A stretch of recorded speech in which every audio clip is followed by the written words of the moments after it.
Hi, everybody. Welcome to Beyond the Track with Daniel Blair. Huge shout out and thanks to Cooper Tires for being a part of this series. This is episode 23. We've done 22 of these things, and they've been awesome. We had Weston Pike and Trey Kennard, some former racers, Cooper Webb, Adam Enticknap, some current racers on.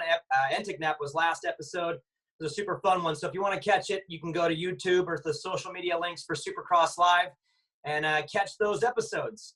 This one's going to be fun. It's normally one-on-one for me, but this time it's one-on-four. So y'all be nice to me, all right? Because I already could tell there's a little spicy mood going on in the Zoom, so be nice to me. But it's going to be a fun one. This is the team that's going to bring you Monster Energy Supercross this year. And I'm excited to get going next weekend, or this weekend it is, and get this racing going on. And I want to show you guys a little bit about what we do kind of behind the scenes, and it's just somewhat of a round table for us. And as a team, we like to get together and talk, even if we're at lunch. We're always bench racing like the fans, and this is kind of how we prepare. Even though we have our own individual ways as a group, we like to hang and talk and bounce ideas off each other. So give you a little taste of that today on Beyond the Track. Let's do some intros. First off, Lee Diffie is back for 2021. Lee, you were with us for 3 rounds in 2020, which was awesome for me. It was my first time working with you. I really appreciate everything you did for me, but more importantly, you got a little bit of a taste of that 2020 season early. We saw Ken Roxon's big win early in the season, which we were all waiting on. We knew it was coming, but then the thing closed down in Salt Lake City with a 7-round runoff, and Eli Tomac was the champion. And I guess my first question for you is Eli the favorite? I mean, we're going to break this down the best we can, but on paper, he's got to be the favorite. But in your mind, is he the favorite coming into the season? I think that's a great question. Yes, as far as, you know, as the defending champion, the reigning champion, you would say yes. But what intrigues me is, especially in 2020, is the most recent example, right? The ebb and flow of the championship and who looks good when. And Eli's year, to me, was quite representative of a lot of his races, right? Is he there? Is he the whole shot master? No. Is he, you know, there at the front? No. You kind of wait for him to come through, you know, and that's the way that his 2020 championship went. Maybe he's going to turn that around in 2021 and prove us all wrong, that he leads from the front from the very first round. I don't know. I don't think that's going to happen. I actually quite enjoy watching him come through the way that he does, because, you know, as broadcasters, it's sport, but we're in the entertainment business as well. And I like the spice that he brings to a race and that characteristic of the way. I'm sure he wishes he started better and was at the front a lot earlier in the race. But I kind of like that gritty nature that he displays. So I think it's probably difficult to say, is he the favorite, and just park it right there. I would just say, yes, of course, he's one of the favorites. Yeah, I agree. If you look on paper and you look at the results and you don't know what, or if you haven't seen it, I guess, you would go, yeah, it's got to be like Tomac. He's the defending champ and he's won all these races, of course.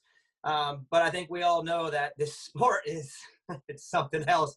And Ricky, we'll get into this in a moment on someone that I know you have your eye on. But I want to introduce Todd Harris. Todd will be part of the team this year as well. And for you diehards out there that watch Supercross for forever, you know Todd Harris. He's been in this role before as the play-by-play. And Todd, my first question for you is a little bit more personal. Just how does it feel to be back, you know, doing something that you've done before, but it's just we've had some different eras come through. You're going to be back in that chair for part of the season. And what's it feel like to be back with Monster Energy Supercross?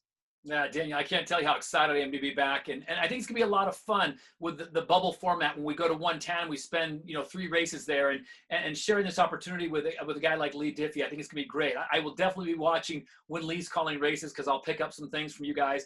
But I think it's going to be a great season. You know, I think back to when I was calling it originally, when it was on ESPN, and the formats were a little bit differently, and we were there a lot later in the night because they were quick one-day turnaround races, which I know no one wanted. Everyone was clamoring for, why can't we do this live? Why can't it be live? I would have been the first one that would have said, why can't we do this live? But the way it was race Saturday, show airs on Sunday. So we were up late putting those shows to bed long after Ricky and his entourage got in the bus with Boo and took off, and we're having a good time. So it's exciting. It's different faces, different names. The racers are still just such amazing athletes. And for anyone that's never been to a race in person, and I hope that happens this year and COVID lets up, it's nothing like you can imagine on TV. And I don't want to say TV doesn't do it justice, but being there in the stands, it is electric. I mean, seeing guys, and I think back, and this is going to date myself, how old I am, but seeing Jeremy McGrath race and seeing Ricky's great battles with Chad Reed and James Stewart and the Bubba Scrub the first time we saw that in motocross. I mean, it's just so exciting, and it's a sport that you don't have to sell. I mean, it sells itself. It is everything you want. It's exciting. It's fast-paced. It's adrenaline. It's drama playing out in front of you with some incredible athletes. And it's strategy. It's a thinking man's game, but it's man and machine. And it's one of the greatest shows on earth. Yeah, it's going to be good. And Todd, to your point, we do our best to bring this thing to life on the screen, but you're right. The fans are going to be back with us this year. I know tickets are already on sale for, I think, all the way through Daytona. So, yeah, to your point, it's gonna be good, and it's gonna be lively because you got so many guys. Ricky, I'll come to you. You know, as I mentioned to Lee, Tomac's got to be your favorite. He's got the #1 plate, but there's so many guys that are kind of on the rise still. And you got Marvin Muscan, Justin Barsha, Kenny Roxon, who I think we know them, right? We know what they have. They're fine tuning, but you got these rookie guys or an Adam Cincerello who are still on their way up. I know he excites you a lot. I mean, everything we saw from him last year was positive. A couple of hurdles he's going to have to get over, but are you as high on him as I am right now coming into the season? That some fine-tuning from AC, I think he's going to be more than a problem for those established guys. Well, you certainly got to think that he's going to be better, and he's going to iron out some of the little rookie mistakes that he made last year. I think he's going to be a favorite for the championship. For me, if you ask who the favorite is, I think you got to give the defending champ the nod always. I think I've always said that. However, I think there's guys that are coming for him, and I think AC is going to be one of them. I think Kenny's going to start off good like he always does. I think we all would love to see Kenny win the championship and kind of just cross that off the list for him, and he could ride off into the sunset and be happy. And I think this is a crucial year for him because you're going to start to see guys, Daniel, like you mentioned, Adam Cianciarulo, the rookies this year, Ferrandis, Sexton, McElrath. Those guys are coming, and they ride very, very fast. They're willing to take risks because they're young. So it's definitely not going to get easier for the more established guys. But I think, yeah, the younger guys are coming. There's no doubt about it. We talked about it earlier. Will we see a younger kid or a rider take hold of the series and be a multiple-time Monster Energy Supercross champion from here on out? You know, will somebody really grab it? Will it be AC? Will it be one of the rookies and go on and win championship after championship? Or have those years passed us by? I mean, they very certainly could have. I mean, when you look at the list, I got my list here, and I mean, there's 8 guys that can win, depending on what kind of start they get. They go so fast, and really, it's a game of track position these days. You know, in my day, I don't like to talk about my day, and Todd was talking about. I mean, if you got out of the start, 6th, 7th, you knew you had a good chance to win easily. Not easily, but okay, if I come out 5th or 6th, I'm in there. These days, you come out 5th or 6th and say Ken Roxon gets a whole shot, it's going to be really, really hard for you to catch Ken, because he just set sail so early and he gets a huge gap.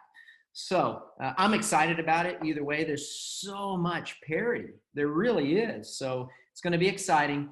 One thing I would like to say about Ferrandis, he raced some off-season races in Europe last year before the series on the 450. And he has some experience at a high level, and he did really well on the bike. So he has keep an eye on him. Well, Ricky mentioned track position. Cooper Webb is a rider who always seems to find himself in the right spot, especially on the starts. And we saw him in the middle of the season have that big get off at Arlington. We all thought he was done. He shows up the next week, gets a podium, and you're just like, geez, Cooper. But then Salt Lake to me really stood out because you had a guy who was not mathematically out of the championship, but his odds weren't great. But he went to Salt Lake City with a mission, I believe, and he scored the most points out of anybody there. So he didn't win the title, but he kind of sent a little bit of a message there at the end. Do you feel like him getting back to not being the champ and kind of being that underdog, that chip on the shoulder thing that we both see on the podium every time he doesn't win, Do you feel like that's enough to kind of propel him back into that top spot? And Will, do you kind of see that happening earlier in the season now with no injuries, no sickness? He seems to be 100%. Are you kind of feeling that too? Because the word I'm hearing right now is he's pretty bitter. He wants that title back, and that's usually when he's his best.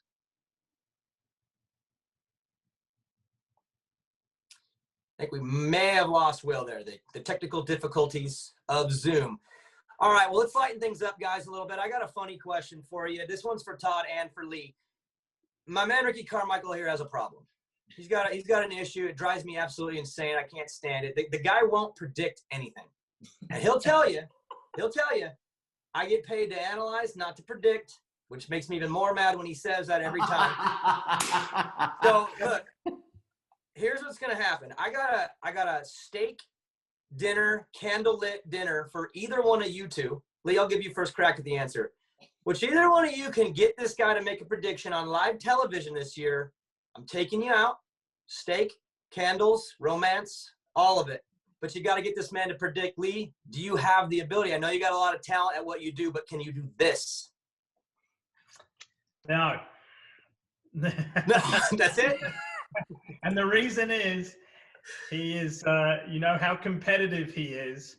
A little part-time job of mine is winding him up, whether we're at work or we're not at work, and he's a tough guy to get to crack. So I will just straight out say no. I don't think I'll be able to get him to say who he predicts. He's pretty stubborn. Todd, you want to go to dinner or what? I agree with Lee, and I know there's a great steakhouse in Indianapolis that I'd love to go to on your dime, but I can get Ricky to make a prediction if it comes to college football, because it'll be anything in the state of Florida is going to win. Oh. And so he'll take that bait every single time. When it comes to Supercross or motocross, I'm kind of with Lee. Ricky he inches up to the end.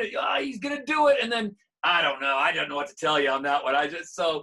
Yeah, that's classic RC. That's what makes him what he is. He's a great man. Well, you guys just need, you guys just got to take advantage of Daniel actually offering to take you to dinner and get off his wallet. Just for Daniel to do that, you guys are doing something. Actually, I can't believe it. Daniel, I cannot believe. Did you check with your wife first and make sure you could do that? She did, and she knows you well enough to know that the odds are in my favor that you won't crack, so I'm probably safe. But why don't we just set it up, Ricky? Why don't we just set it up? Yeah, we do it twice. Listen, Lee, Lee's gonna be too busy about making sure his suit looks better than mine, which is gonna be impossible because I always got to look after him and bring his pockets square, just like he makes sure I bring my toothbrush, before the show. So. We're both, we're taking care of each other in there. And it's already begun. All right. Well, it's going to be fun, guys. I can't wait to be with you in person. And again, Ricky has no problem throwing out those predictions, like you said, Todd, but with Supercross, he won't do it. And it's not even like on the broadcast. It's even like when we're hanging, I'm like, dude, who you feeling tonight? I'm not going to guess. He just don't want to be wrong. He don't want to be wrong. Todd, like everyone on here, so everyone who is watching this at home, okay, and getting your feel good on, and I always tell them, if I told you, I would be guessing. There are too many good riders. Just like, Daniel, you say, this guy's going to win. I said, okay, tell me why. You're like, well, because of this. I'm like, okay, well, what about this guy? He's riding good. You're like, well, okay. Yeah. I've got the legal loophole for you, Daniel. I can get Ricky to predict a win. If we get down to the white flag lap and someone's got a huge lead, I'm like, Ricky, what do you think? He'll say, yep, it's going to be Eli Tomac. I'm like, done. That's how I'll get it. Ricky, I can make you make a prediction, Ricky, because you'll predict that whoever I say is going to win, you'll say no, they're not. So that's the prediction. To be fair, what everyone doesn't understand, like behind the scenes, everyone on this Zoom call does, or the people watching this and tuning in, is Will and Daniel, they get really emotional with the riders that they're going for that year. And I keep telling them, like, man, I just don't know. We're not going to mention any names, but it's a lot of fun regardless. So it's fun to watch Daniel and Will get wrapped around the axle of their guy if they're having a bad night. I'm like, see, that's why you get so stuck on this one ride. I'm like, come on, man. Ricky, all I'm going to say is you won't mention names that you said, but sometimes that works out and it becomes a reality. I'm just going to say that. Hey, all I got to hit is 1 out of the 17, and I'm bragging. So, hey, so Lee, I want to come to you next. You know, your background is incredible. The different things that you've called, the different styles of racing and everything. But with Supercross, again, when our crew gets together and we hang out, like, be honest, we're the coolest, right? I mean, come on. I know the other guys you hang with, they're all right, but this is the cool crew, right? It was very cool. It was very cool, and it was when I got to do Supercross with you guys last year at A1. It was very, you know, in addition to being cool and fun and exciting and everything, it was very meaningful for me personally in my journey, because Supercross was one of the first things I did when I was starting out in Australia. So did the Supercross Masters for many years. Called Chad's first professional race when he was still a teenager. Michael Byrne and, you know, a lot of other guys. So. You know, to come full circle many years later and do Supercross here in the States was just super. But yes, you are the cool guys. That's right. I knew it. And then Todd, one for you. You know, Roger DeCoster he's the man, right? He's a team manager, kind of oversees. He oversees pretty much the umbrella of all those brands. What's it going to be like for you watching him in that role when before you were calling him racing? Yeah, man, he's been around for so long, and I think back at some of those great names back in the day. You know, my good friend David Bailey, and I think about some of those guys that really laid the groundwork down for guys like Ricky, and I think it's just it's an awesome evolution of the sport. It never gets stagnant, and to your point with Lee, I think doing Supercross is like the fountain of youth, because I'm 72, and I feel like I'm looking like I'm in my 40s, so this is a good thing, and it's just a great sport to be around. It makes you young. I'm looking forward to working with you, Todd, in the booth. I believe this will be our first time working together in the booth, but it kind of makes full circle. As you mentioned earlier, Todd, you caught a lot of my races and some great years of my racing, some that I'll remember forever on the other network. And I think that the dynamic that we'll have, it'll be fun because there's so much history there that we can kind of go back on and talk about, and stories, and kind of segue it into what's happening on the track today, you know, and what was that like for me, and what are these guys feeling? I think how we're going to be able to bounce that off of the actual racing, I'm looking forward to that. Me as well. Will, I got one for you. Team Floor is getting back together this weekend. We're gonna wreck shop like we always do. Are you excited to get back down there though, and kind of do some of the floor production things that we do? Lee, you kind of know this. Ricky does too. Todd, you'll learn this. But me and Will like to self-produce on the floor and come up with little things. And I'll tell a quick story, so it'll embarrass me more than Will. But we like to hey, you got something on Aaron Plessinger? Because I do too. We can kind of double up on something and give you guys some angles of this guy. And Will, I don't know if you remember the race last year, but we had a plan. I couldn't hear who he was talking about, and it ended up being Eli, and I thought it was Plessinger. And I backed you up on something so inaccurate. It had nothing to do with him. So yeah. Are we going to step it up this year a little bit? It's me anyways, because I did too. I screwed up. That was an unfortunate one. I don't know if we got away with it or not. We didn't now because you just outed us.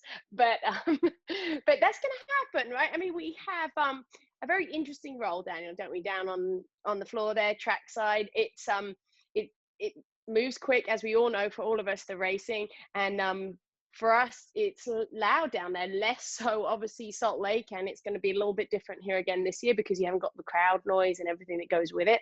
But obviously with the bikes firing, everyone running, it's loud down there. If you miss something, to your point right there, that's it. There's no do-over, is there? You've missed what somebody said, and we're moving on, and we have to go with it.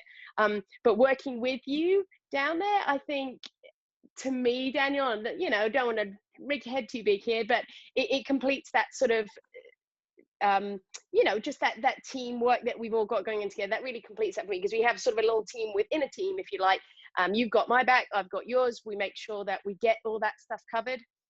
And even when it comes to the podium, we're just sort of talking to the riders, trying to make sure that we're getting different information from each rider. We don't want to ask the same things. And so that constant communication that you and I have to have in order to make sure that we cover all our bases and try and deliver all that information to everybody at home, and obviously to you guys in the booth, as if there's anything that you can't see that you need. It's exciting and it's fun, and I'm looking forward to getting back out there and you know, doing that with all of you guys there as a new group. It was a lot of fun last year, Lee, working with you at the beginning of the season. We had an absolute blast, and Todd, I've never had the pleasure of being on site with you working, but I'm very much looking forward to it, and it's going to be a fun atmosphere all around. And can I just add to what you said? Well, I watched a lot of you guys last year, and honestly, it was beautiful. It's seamless. And Lee can speak to this as well. When you have good sideline reporters and they can interject at the right time and get in and out, and it's awesome. And so getting with Chris Bond, our producer, I think it's great to leave mics open. If you guys see something and Ricky's not talking about something, I'm happy to lay out and let you guys chime in, because a valuable sideline reporter, you guys are on the floor. You are boots on the ground. And so if you're seeing or hearing something that we're not seeing way up high, I want to hear from you. I don't want to hear from me. Maybe a little from Ricky, but I want to hear from you and Will and what you guys are seeing and feeling and what it's like down there, what kind of vibe you're getting. Because if you can come in the middle of the race, I think that's fantastic. It just adds to the benefit of the viewer. Thanks, Todd. Yeah, I mean, I think we try to do that as much as possible, don't we? And so we obviously don't want to get in the way of what you guys are saying, because there's a lot of important information coming from the booth there. But it's nice to sort of be in the loop with that, and we definitely appreciate that. And we'll bring all the information that we can. If there's anything you guys aren't seeing, we'll make sure we try not to feed you any false information, right, Daniel? Yeah, we'll try. I mean, you're already really good at that, but I'll try to be better. Lee, I want to come to you with something that it's a kind of a macro level question here. With NBC, something that I've learned with NBC is that it's all about the riders. It's about these characters. It's about the individual and their story. I know you've covered the Olympics. Is that kind of where this comes from, is that Olympic model? Because as a family, you sit around the couch and watch the Olympics and you don't really know everybody, but you start hearing about their background and their story and what they went through to get here. And maybe 4 years ago they missed because and you get attached to these people because they're heroes, and you just don't know them. Can you kind of elaborate on that a little bit on how we can even do that better this year? Because our athletes have helmets on. You don't see them when they compete. You see they look like action figures out there. So can you kind of elaborate on that, on the storytelling side of things from that Olympic perspective, where we got to bring these people to life and let all the audience know that here's Eli Tomac #1, but here's Eli Tomac. Can you kind of take us through that thought process? Yeah, that's a great analogy. You know, the Olympic storytelling model. But you know, if you imagined a Supercross race and there were robots on the bikes, other than the viewers and the fans having brand loyalty, you've always been a Kawasaki person, you've always been a Honda rider, whatever it might be. Then there's nothing of interest there, is there? You know, it's the human interest that is the amazing story. Where they came from, any adversity that they had to overcome, what are their side interests away from it? Gave up a promising career at golf to chase his Supercross dream. Whatever it might be, it's filling in that picture, because you know there's so many elements to a story. There are elements to the story, and then there is the story. And so it's how you build those to make the story, and what is it? And you know, a rider who has become a champion, who finished second 6 years in a row, but finally this is his year. Or you know, like great example last year, how we all got really worked up in St. Louis about Roxon breaking that nearly 3-year drought. You know, his wife was in the stands and she was crying, and Ken was so emotional at the end. And you know, on that same night, Austin Faulkner, you know, had the mayor of his little town where he grew up. He had his folks there and friends and all that. That's what gets us fired up and juiced up, you know, as broadcasters, but also we're broadcasters as fans of the sport as well. And so you've got to look for those interesting tags and hooks, the human interest element that just helps build the story. You know, as Todd said earlier, we are blessed to be working on a sport that is so spectacular and so dynamic and so colorful and so exciting and so in your face. It's not hard to make this sport entertaining. We just elevate it to another level with great storytelling about the characters of the sport. It's like peeling that helmet off. Who is that person? How old is that person? Where did that person come from? How did they end up here? You know, and how did they win this race? And so I find it, you know, as a broadcaster, really challenging in a good way. Challenging to, what is that story? Find that story. Tell the viewers. That's the responsibility that is upon us, upon all five of us in this 2021 Monster Energy Supercross season, to do that as well as we've done in the past, and even better. Ricky, I'm going to pick up off that, and to Lee's point, it is challenging sometimes with the riders to get, you know, inside the helmet and find out what they're thinking and what they're doing. And obviously you've been on both sides of that now. You're on this side now where we're like, hey man, how's it going? Fill us in on what's going on so we can tell your story. But as a racer, you know what it's like to be a racer too. And sometimes it can feel a little intrusive because you're so focused.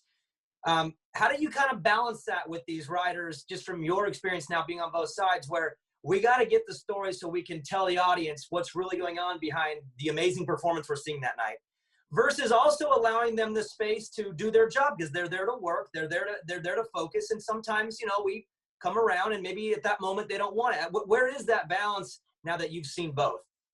Well, going to my racing days, you know, I try to never put the racers in a position to where they feel like they can't be honest with me.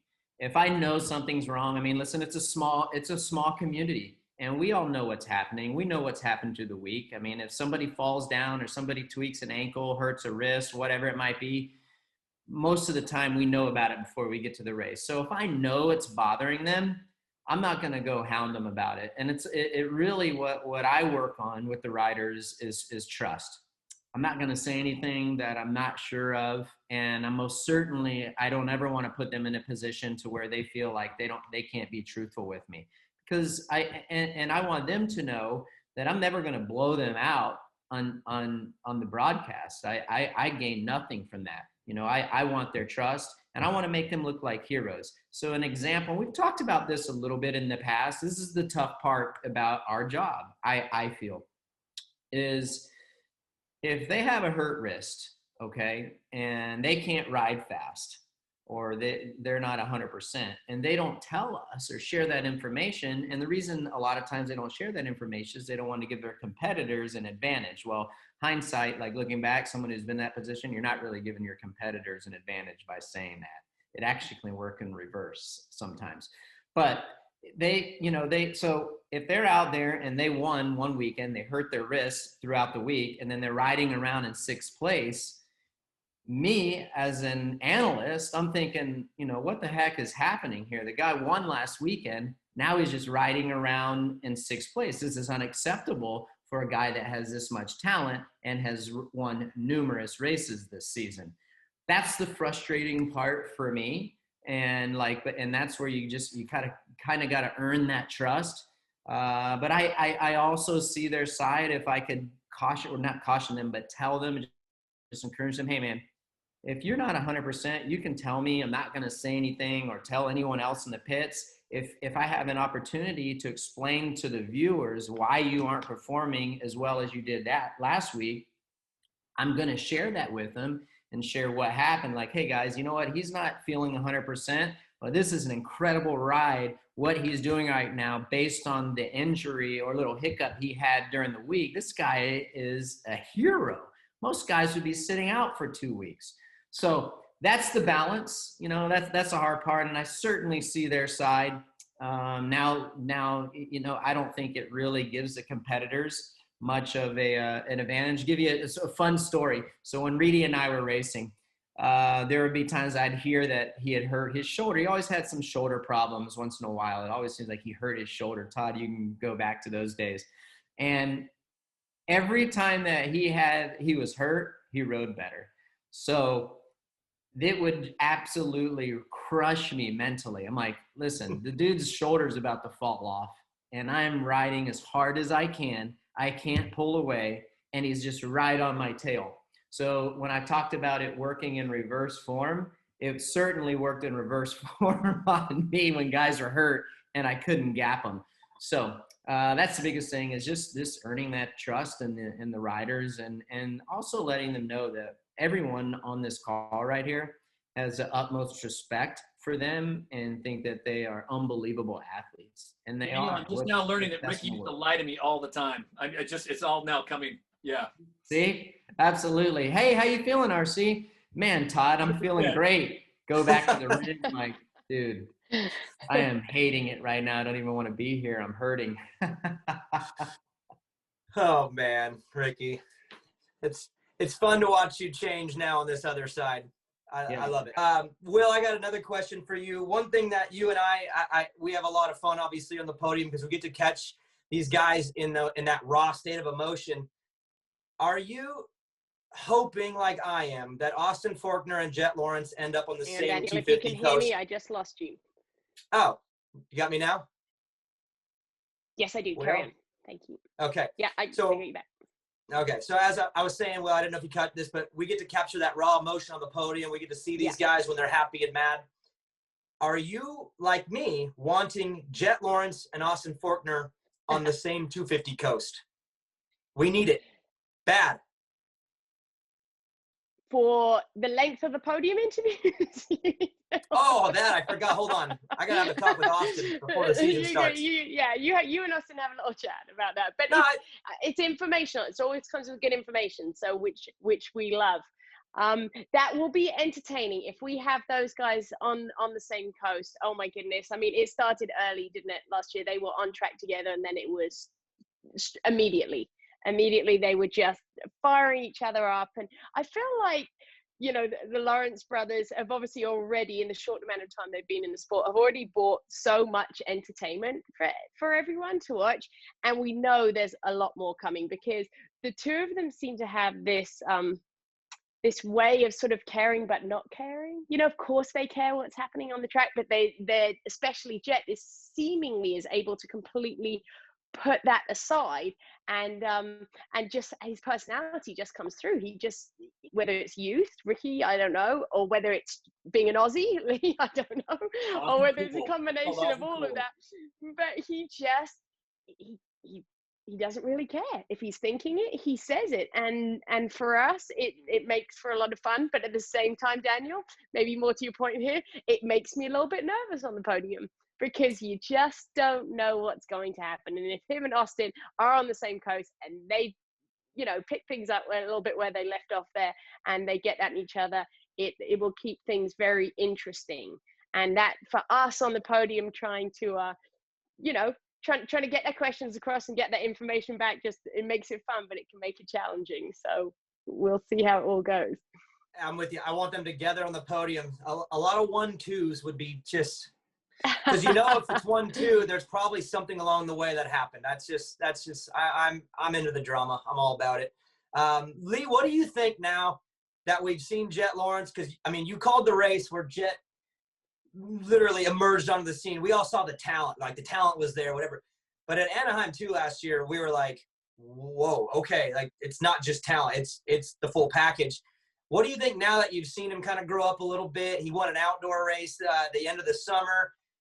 He's kind of he's still the kid, but I don't know. I feel like he's not coming in as this kid anymore. He's carrying himself, at least on the track, like someone who legitimately should probably win races and maybe even contend.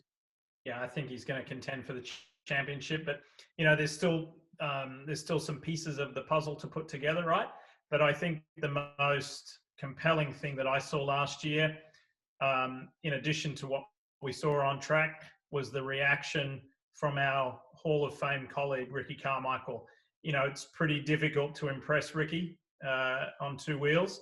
And to hear Ricky say, both on air and off air, what he observed and what impressed him about, you know, and just go back and listen to those races, to those broadcasts again. And Ricky kept emphasizing and re-emphasizing, this kid's only just arrived and he is a kid. He was 16 at that stage. You know, he won the Supercross Futures race, and then here he is from amateurs straight into the deep end of the pool. And, there was that race where he was all over Austin Faulkner. And then when he led and, he had in excess of a 10-second lead at Anaheim 2, and then made an unforced error and went down, and then had that amazing duel with Dylan Ferrandis until the famous endo. But I mean, I think, just in this 1 year, how he has grown, what he has learned, he's found his feet, he's found his, he always seems comfortable in his own skin, doesn't he? With the jokes he cracks and his whole shtick. So I think once the helmet goes on, that shtick goes to one side, and I think he is phenomenally talented. And I think, to your point, your question to Will before, to see him and Faulkner on the same coast, I think that'll just that is an instant fireworks show, and I think it'll be phenomenal for our broadcast. It'll be phenomenal for the Supercross fans, and I can't wait for it. I hope it comes to fruition. I hope it does too. Again, I'm here for that drama. Please, please, Supercross gods, put them together, please. Todd, I got one for you too. You've done this before. You've done so many things. You've traveled the country. You've traveled the world. When you look at the schedule, where are you excited to go? Like, where are you like, I can't wait to get back there? Where is it? That's an easy one for me. I think Atlanta. I just think back to all the great races that were in Atlanta back in the Georgia Dome back in the day. And Atlanta just, other than Anaheim, Atlanta never disappointed. It just seemed like it was a transition spot in the season, and you started seeing the 250 East guys getting involved, and the stories were playing out from the West, and people could kind of sniff the finish line, but you still had a lot of racing to do. And so I always felt like Atlanta was a big turning point, in a spot where if you were to make a run for the podium overall or the title, you got to get it done in the Deep South. And Hot Atlanta always lived up to great racing action. And the fans down there are just, there's so many good areas. And obviously Anaheim has some great fans, San Diego, educated fans that come out in droves, and they're just diehard. But Atlanta, for the Dirty South, down in Ricky's neck of the woods, those fans came out, and they came from all over, northern Florida, and they came from the Carolinas, and they came from Tennessee. And it was a big convergence in Atlanta. And so I always felt like Atlanta was one of those spots. So when I saw it was on the schedule, and it was a three-day or a three-race bubble for me, and Lee's going to be doing, I think, IndyCar, something like that at the point, I was really excited about Atlanta. I'm excited too, especially because we're doing it different too. I don't know about you guys, but I like anything different just because the unknown factor. And to get outdoors and do a Daytona stylish event there, when I saw that on the schedule, I was like, oh, sweet. And not that I don't want to go back to Mercedes-Benz. I mean, I love that. That place is awesome. It's always great racing. But to your point, Atlanta always produces, and I want to see it produced in a different style of racing down there. And to get 3 of them, I think that'll be good. Well, guys, I'm going to wrap this up with one final question. It's coming to my man, RC. Who's winning Houston? A guy who crosses the finish line first. There it is. There it is. There it is. Dude, I mean, really, you're going to just lob that to me? That's the best you're going to finish off with that question? Nah, see, I'm going to hit you with a bunch of, like, loose ones, and then I'm going to sneak a curveball when you're not ready, and we're going to get you. We will get you this year. There's no shot, dude. There is no shot. I don't guess and get emotional like you do on winner picks. Okay. I don't get emotional. I just get a feeling. And then if you ask me 5 minutes later, you know what? This is where I kind of go like Todd was talking about. You almost get me there, and I kind of divert. Either way, everybody that's going to be tuned in watching Monster Energy Supercross on NBC Sports is going to just love it. It is going to be a fantastic season. Myself personally, I like the bubble races. Racing 3 times in 7 days is going to be really, really fun. It's like you get in a groove, keeps the boys on their toes. And, the midweek races on Tuesday, that's going to be fun to be a part of as well. And really, it's shaping up to be one of the best years ever because there's so much parity. We got some young riders coming up in the 250 scene as well. And I just can't believe it's already here, and it's going to be a fantastic season. Can't wait. I'm with you. Let's get out of these rooms. Let's get traveling. Let's get to the races and get this thing going this weekend in Houston. Lee Diffie, Todd Harris, Ricky Carmichael, Will Christian, thank you guys for coming on Beyond the Track and giving everybody a little bit of this round table feel that we kind of go through. And again, it sucks sometimes when we're trying to get prepared and we just can't get past the jokes, and we have a good balance, but I can't wait to get there and do it all in person. So look forward to seeing you guys. Safe travels. This was Beyond the Track with Daniel Blair. Thank you all for tuning in. And the next time you catch this show, I think it'll be after a race, and maybe, hey, who knows, maybe we get a podium guy on the show. So we'll aim for it. Anyways, thanks guys. We'll see you soon.